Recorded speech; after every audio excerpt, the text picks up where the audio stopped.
آج 13 فروری ہے۔ اسلامی جمہوریہ پاکستان میں اور دیگر کئی ممالک میں مسلمان بھی 14 فروری کو ایک دن مناتے ہیں جسے ویلنٹائن ڈے کا نام دیا جاتا ہے۔ دین اسلام فطرت اور حیا پر مبنی دین ہے۔ یہ مکمل ضابطۂ حیات ہے۔ خوشی، غمی، محبت، نفرت، ہر چیز اس دین کی اپنی ہے۔ ہر چیز کی اپنی ڈیفینیشن اسلام نے کی ہے اور اپنا ایک طریقہ کار بتایا ہے۔ غیروں کے پیچھے لگ کر دوسروں کی نقالی والا یہ دین نہیں ہے، بلکہ ایسا دین ہے کہ جس کے اپنے تشخصات ہیں، جس کی اپنی پہچان ہے، اپنا ایک معیار ہے۔ لیکن افسوس کہ ہم مسلمان رفتہ رفتہ دین اسلام سے ناواقفیت کی وجہ سے غیروں کے بہت سارے ایسے رسوم و رواج ان کو اڈاپٹ کرتے چلے آ رہے ہیں جو نہ صرف یہ کہ اسلام میں نہیں ہیں بلکہ اسلام کے بنیادی مزاج کے بھی خلاف ہیں۔ ان میں سے ایک 14 فروری کو ویلنٹائن ڈے کا دن منایا جاتا ہے اور اسے محبت کا نام دیا جاتا ہے کہ یہ محبت منانے کا ایک دن ہے۔ اس کی تاریخ کیا ہے اس میں گہرائی میں جائے بغیر یہ بات کنفرم ہے کہ یہ مسلمانوں کا تہوار نہیں ہے، مسلمانوں کا طرز عمل نہیں ہے، اور نہ ہی ہماری ایشیائی روایات میں اس کا ذکر ملتا ہے، بلکہ یہ غیروں سے لیا گیا ایک تہوار ہے جس کے بارے میں زیادہ مضبوط رائے یہ ہے کہ یہ عیسائیوں کا یا دیگر کسی مذاہب کا جو ہے رومیوں کا، ان کا یہ ایک مذہبی تہوار ہے۔ مذہبی ہو یا ثقافتی ہو اس سے کوئی فرق نہیں پڑتا۔ دین اسلام جو ہے وہ غیروں کی نقالی کرنے سے ہمیں روکتا ہے اور اپنا ایک تشخص اور اپنی ایک پہچان دین اسلام ہمیں دیتا ہے۔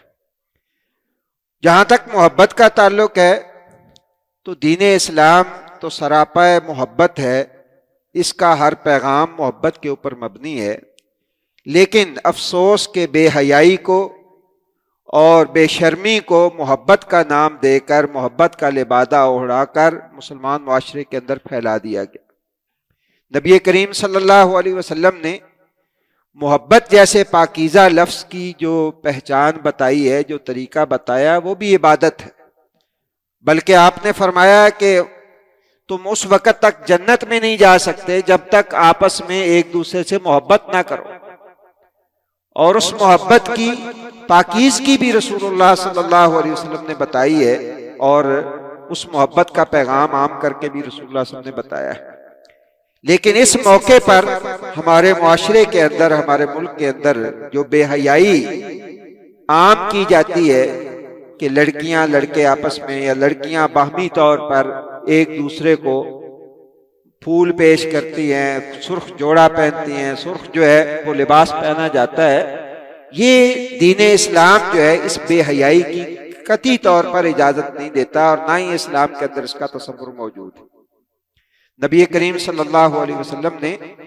جو فطری امور ہیں ان فطری امور کو اختیار کرنے کا حکم دیا ہے۔ انسان ماں باپ سے محبت کرتا ہے، بہن بھائیوں سے محبت کرتا ہے، دوست احباب سے محبت کرتا ہے، یہ محبت جو ہے یہ بھی شریعت کے دائرے میں عبادت کا درجہ رکھتی ہے۔ اور ایک محبت وہ ہے جس میں انسان کی جنسیات کا عمل دخل ہوتا ہے، اور وہ محبت میاں بیوی کی باہمی محبت ہے، اور اس میں بھی رسول اللہ صلی اللہ علیہ وسلم نے یہ حکم دیا تزوج الودود الولود، کہ تم ایسی خواتین سے نکاح کرو جو باہم محبت کرنے والی ہیں، الفت کرنے والی ہیں۔ اور آپ صلی اللہ علیہ وسلم نے فرمایا یا معاشر الشباب من استطاع منکم الباءۃ فلیتزوج، کہ اے میری امت کے نوجوانوں،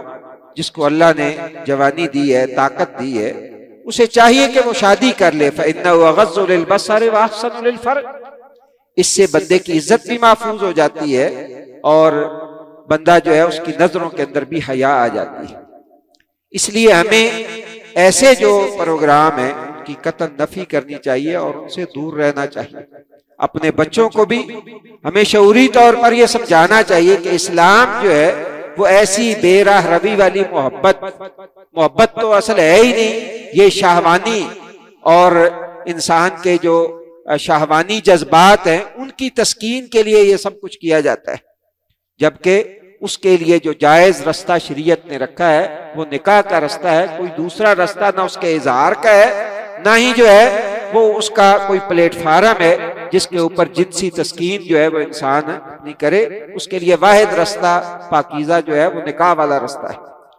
اور یہ حیا کے منافی امور جو ہیں یہ دین اسلام کے ہی منافی ہیں۔ رسول اللہ صلی اللہ علیہ وسلم کے صحابی سیدنا انس بن مالک رضی اللہ تعالیٰ عنہ فرماتے ہیں نبی کریم صلی اللہ علیہ وسلم نے فرمایا ہر دین کی ایک علامت ہوتی ہے، بنیادی پہچان ہوتی ہے، اور اسلام کی جو پہچان ہے وہ حیا ہے،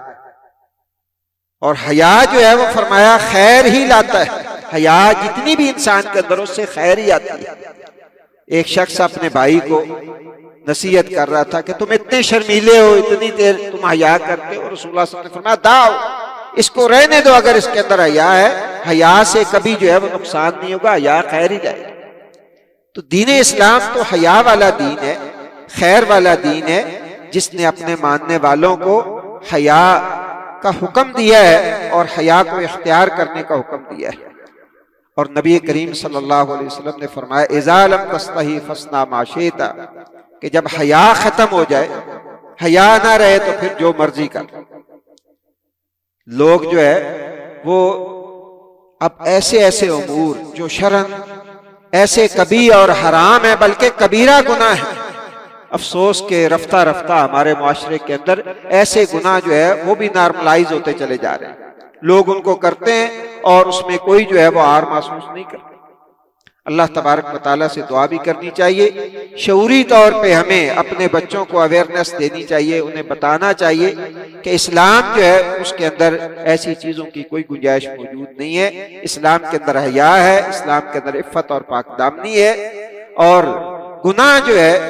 اس کے جتنے رستے ہیں ان کو ہمیں بند کرنا چاہیے۔ کانوں کا رستہ بھی گناہ کا ہے، آنکھوں کا بھی ہے، اور اسی طرح دل سے بھی گناہوں کے جو ہے وہ اثرات انسان کے دل کے اوپر بھی ہوتے ہیں۔ ہمیں نیکی جو ہے اللہ رب العزت نے جو اس کے طریقے بتائے ہیں اور اس کے جو ماخذ ہیں وہاں سے نیکی حاصل کرنے کی کوشش کرنی چاہیے۔ اپنے کان، آنکھیں، ہاتھ، زبان، ہر چیز کو حرام سے محفوظ رکھنے کی کوشش کرنی چاہیے، اس لیے کہ اللہ تبارک و تعالیٰ نے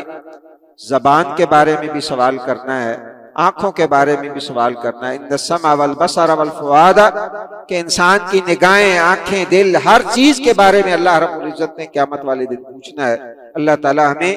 ان اعضاء کو حلال کے اندر استعمال کرنے کی توفیق دے، حیا والی بات سوچیں، ایمان والی بات سوچیں،